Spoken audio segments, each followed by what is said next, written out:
Every Toronto neighborhood you need to know, episode 6. East York Originals, the neighborhoods that built a borough.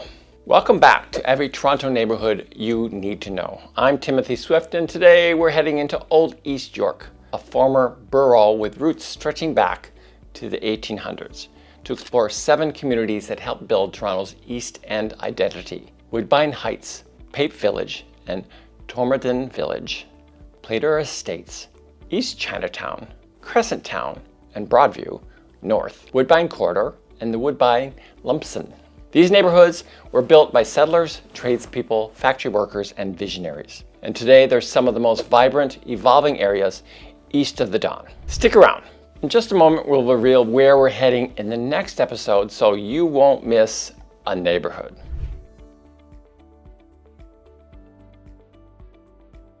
First up, Woodbine Heights. Woodbine Heights formed in the early 1900s on what was once farmland owned by the Hendry family. When the streetcar arrived in 1913, working-class Torontonians grabbed the chance to buy brand new brick detached homes, some of the earliest suburbia in East York. Originally homes to stonemasons, carpenters, and TTC workers, it still has that lived-in charm.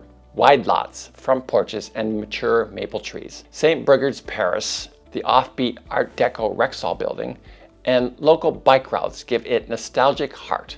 But it's the new cafes, younger families, and dog walkers that show how quickly it's evolving.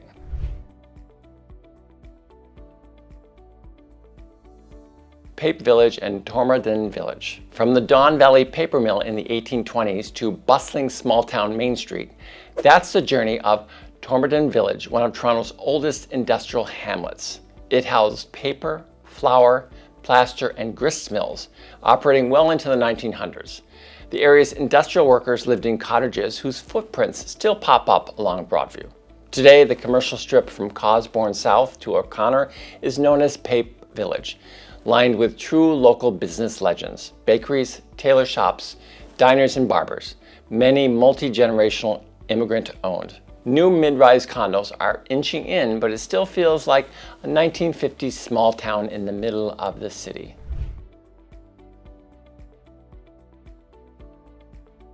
Playter Estates. Welcome to Old Money, East York. Playter Estates was settled by the Greek-Canadian Playter family in the 1790s and later subdivided in the early 1900s into lush, large homes for Toronto's professional class. These early Edwardian and Georgian-style mansions, tucked between Jackman Avenue and Ellerbeck Streets, just north of the Danforth, are now some of the most expensive homes in the East. Perfect streets, excellent schools, Jackman Public School, walkability to the subway, and neighborly pride make this a true prestige pocket. Residents range from media personalities and lawyers to academics who've lived here for 3 generations. Enjoying East York so far? Hit the like button, make a comment, let us know what you think. Share with this episode with other Toronto neighborhood lovers.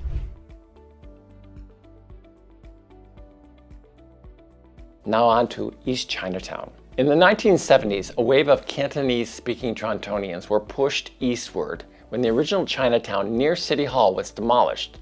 They settled near Broadview and Gerrard, kicking off what we now call East Chinatown. Unlike the most chaotic West End Chinatown, this one feels neighborhood scale. It's packed with barbecue shops, herbal stores, dim sum houses, and hidden laneway murals. Sit in Riverdale Park East and watch the downtown skyline, then go grab some fresh buns from Mason Bakery. This pocket is changing fast with young professionals moving in, but it hangs on tightly to its cultural roots.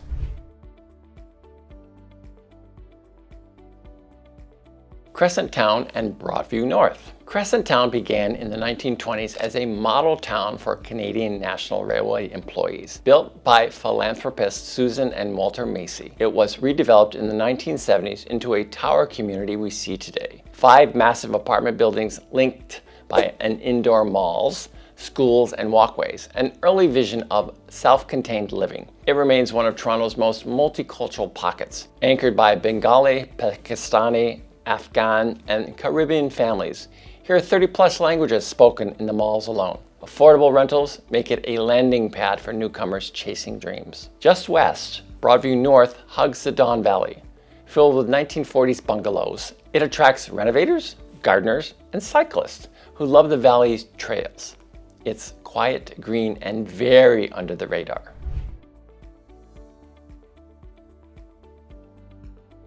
The Woodbine Corridor. This stretch along Woodbine Avenue between Girard and Danforth has old East York bones, 1920s and 30s semis and wartime bungalows, but its personality is youthful and artsy. Historically, Romanian, Caribbean, Filipino immigrants' families settled here, bringing amazing cuisines and colorful front yard gardens. Today, the Woodbine Corridor is known for its offbeat vibe. Vintage furniture stores, microbreweries, sketch comedy studios, hidden yoga lofts, and the revamped Girard India Bazaar just steps away. Hosts of young homeowners are renovating modest homes into modern showpieces, blending gritty and gorgeous.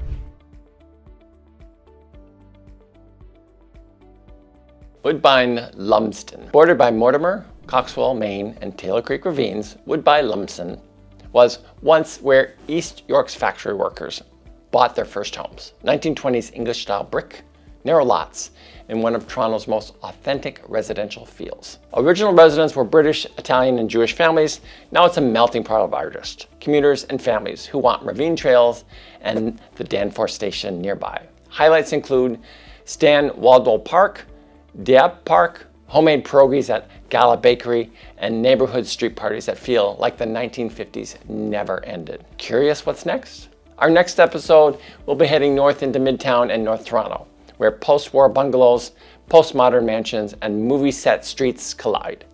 If you haven't already, watch our past episodes covering Old Toronto, downtown, and waterfront neighborhoods to complete your Toronto neighborhood education. I'm Timothy Swift, and remember, Swift sells in your neighborhood, and we live up to our motto, everything you didn't expect from a real estate agent. We are part of the Royal LePage Signature team, so stay tuned for our next videos, and look at our past videos. If you like what you're seeing, send me a comment. Let me know a neighborhood you'd like to hear about. Thank you again, and we'll see you soon.